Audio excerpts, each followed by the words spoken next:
The following program is intended for a general audience and may not be suitable for younger children. Parental guidance is advised.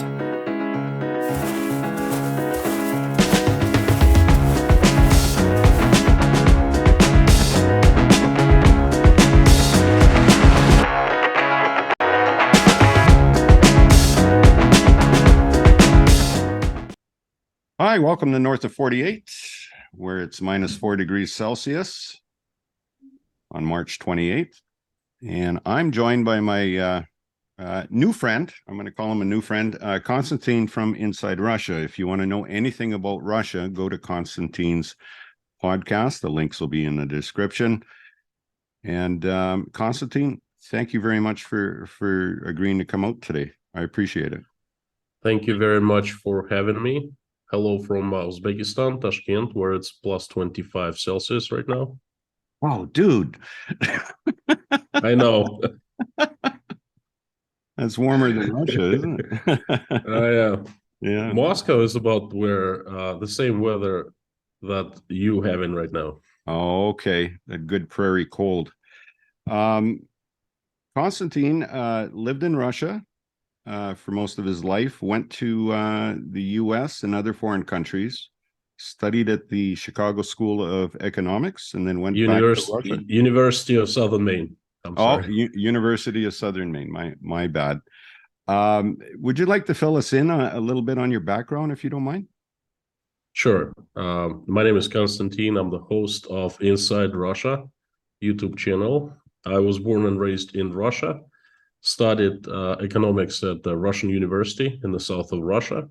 When I turned 20, I went to the United States, spent there 9 years, studied at the University of Southern Maine, then worked, then married, had children, then returned to Russia, landed a job back in 2004, and spent next 18 19 years in Russia. Okay. Worked in the energy business. I worked for a corporation. We used to construct energy facilities, and a few years ago I started a YouTube channel because I thought that there was a great misunderstanding in the world about Russia. There were many white spots on the map for people, and I was kind of hybrid because I spent so much time outside of Russia and inside. So I decided to educate people about Russia. I showed it the way I was seeing it. And then, of course, last year happened, the war with Ukraine, and everything changed. Oh, boy. My life changed. My channel changed. Now I have a completely different mission. I'm an activist. I stand up. I talk against the war. I support Ukraine. Mm-hmm. I basically try to bridge Ukrainians and Russians who live in Uzbekistan, try to fix what was broken by my government. And that's pretty much it in a nutshell. Well, I found you before the war. And because I was interested in the old country, and you were showing us some great things on your podcast, and now your podcast. Now, can I ask you? You're one of the few Russians that say war. A lot of the ones in Georgia and stuff still say special military operation. Are you worried a little bit about safety? Right now, not anymore. I used to, of course, when I lived in Russia. Right. I can explain where Russians come from. On the day of 24th of 2022, when Putin announced that he made a decision to attack Ukraine, start killing Ukrainians, I myself made a video and called it a war. I said, don't try to fool us. That's not the special military operation. That's the war. And many people in Russia, they were just standing up and speaking, saying, hey, stop this war. And then within days after the start, the government amended existing law, and it took them 2 days.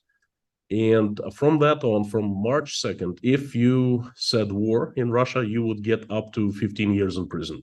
Wow. So everyone started saying military operation, special military operation. And when you keep on repeating it for so long, it becomes like a habit, and it's really hard to break out of it. And I did. As I started calling this war as soon as I moved out of Russia, I left. I basically fled, and as soon as I landed in Uzbekistan, well, it's a war. Before I said special military operation, I was afraid for my family, for myself. But I said, please read between the lines. Yes. Yeah, I remember those podcasts. Behind the lines or between the lines. Yeah, That's kept right. on saying it every time so people would understand where I stood. Right. Could you talk a little bit, because you've got a podcast on, a lot of people in North America think that Russians didn't protest the war, and you've spoken to that on your podcast. Because our view is wrong here in North America about Russians opposing the war and the protests that resulted. Well, there were protests. Yeah. They started right after the war. You see, February 24th, 2022, we learned this horrific news, and we are in shock, all of us. No one expected this to happen, right? No one believed that this to happen, myself included. Mm-hmm. And then people were confused, and we didn't know what to do. And then the protests started happening on day 3, because that's when basically Russians kind of caught breath. I protested a couple of times in Rostov-on-Don. Right in front of me, a girl, like 19 or 20-year-old, like, a scrawny little thing.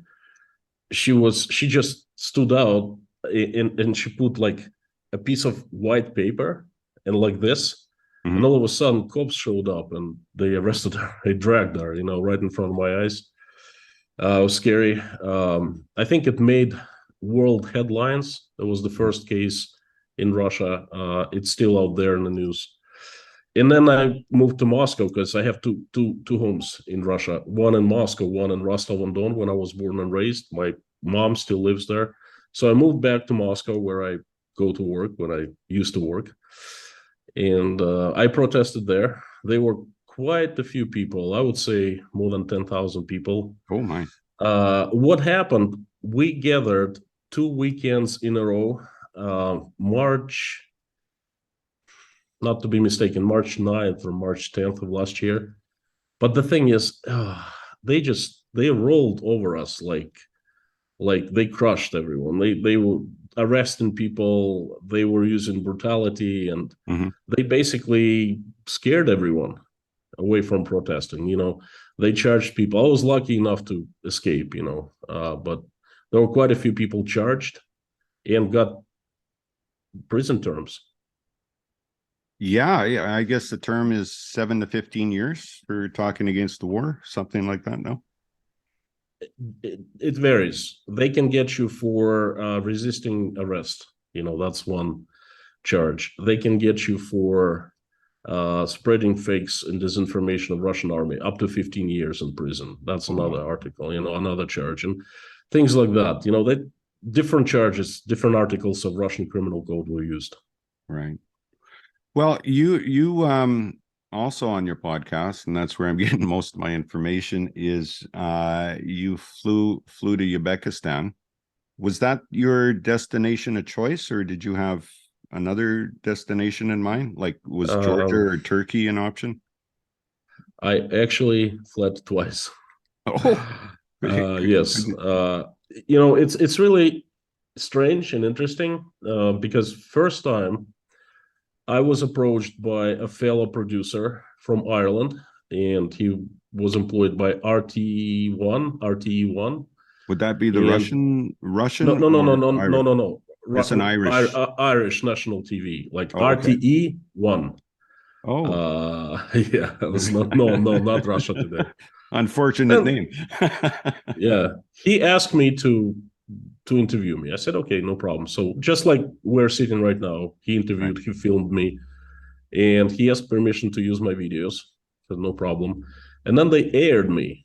It was prime time for the entire Ireland.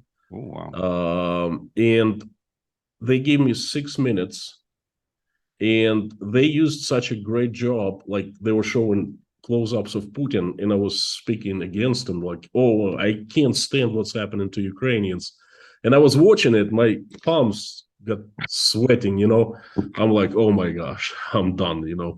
So next morning, it was around midnight in Russia. So next morning, I just went to the airport and I flew to Uzbekistan. Okay.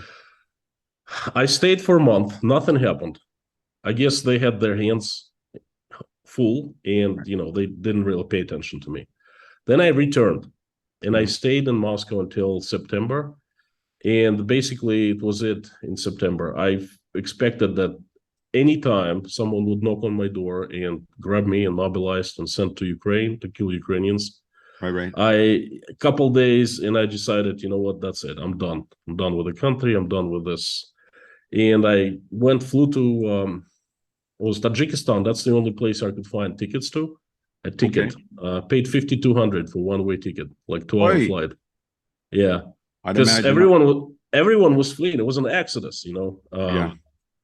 And I walked over the border between Tajikistan and Uzbekistan and ended up in Tashkent. Why Uzbekistan? Because I'm not a stranger to this country. 11 years ago, I had a company here, high-tech startup.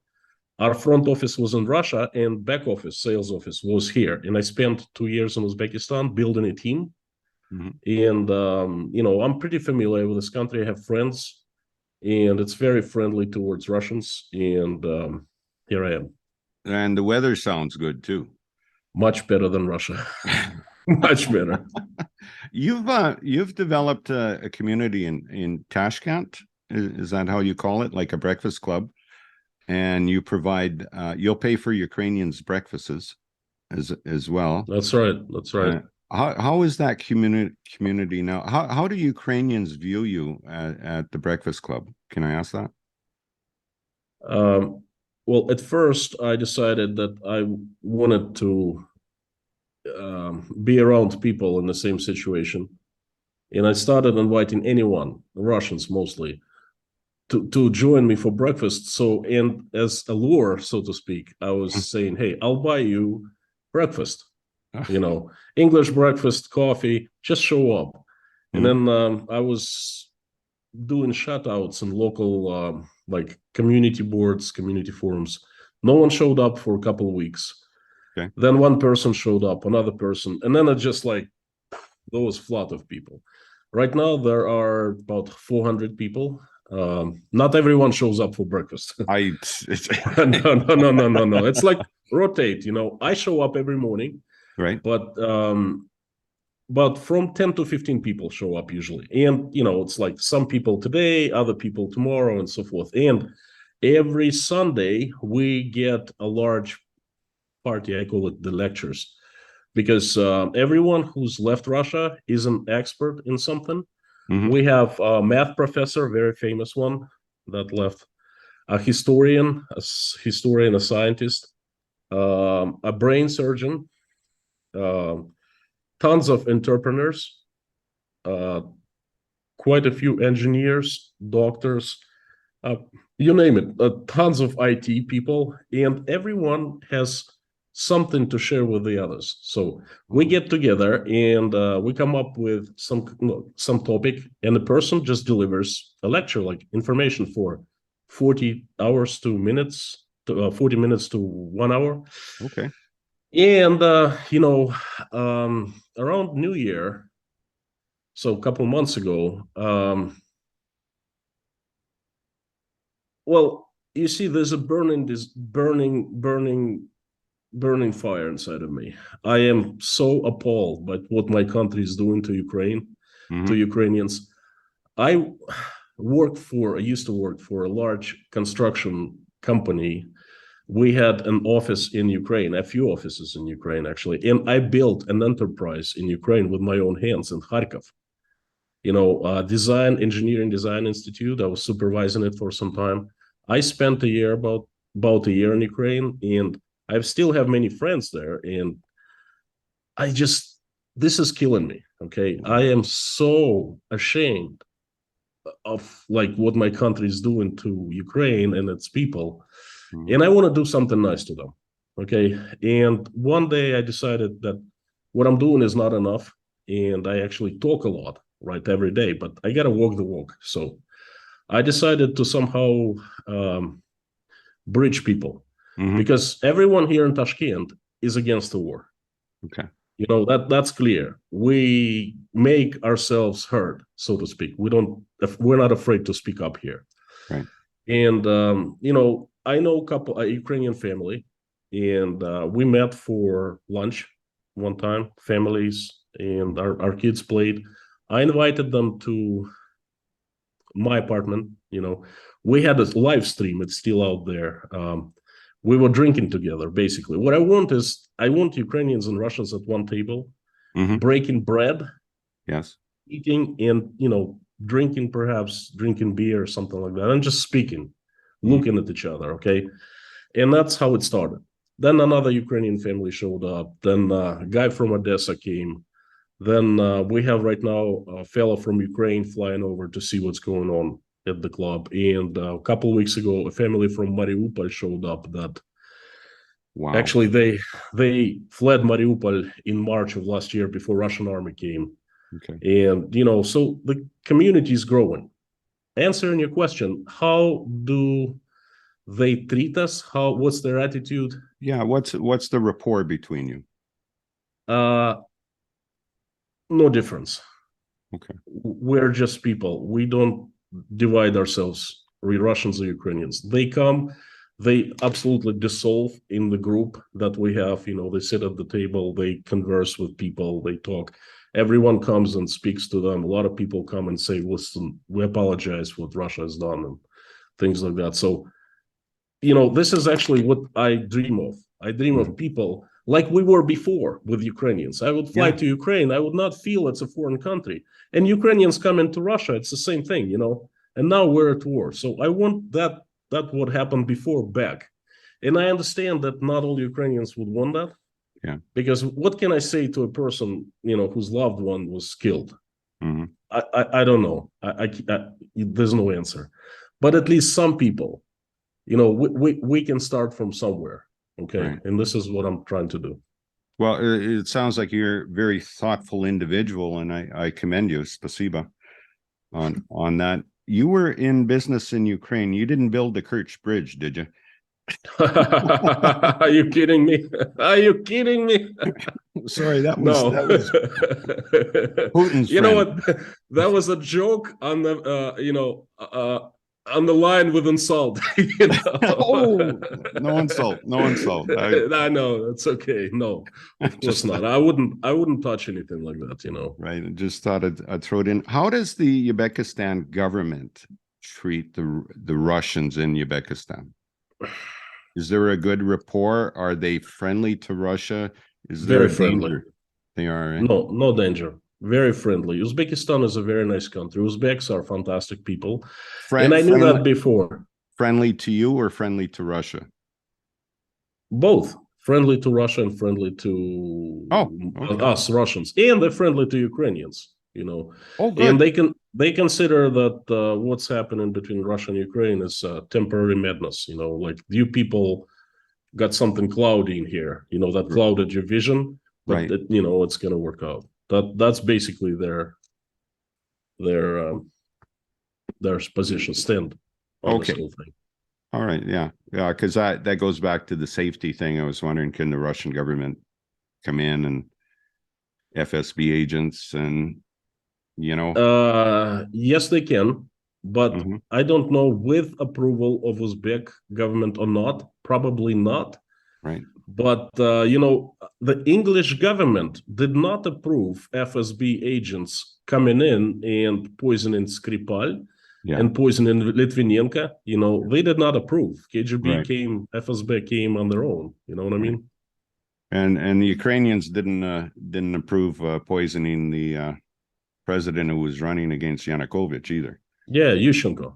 Yeah, that's right. Very fascinating. Your family, or may I ask, or is that off limits? Are they with you, or you still got family in Russia? You still know people in Ukraine? I know people in Ukraine. Moreover, I try to work with my old company, helping them develop here, build here in Uzbekistan. And Right. I speak to our Ukrainian office daily.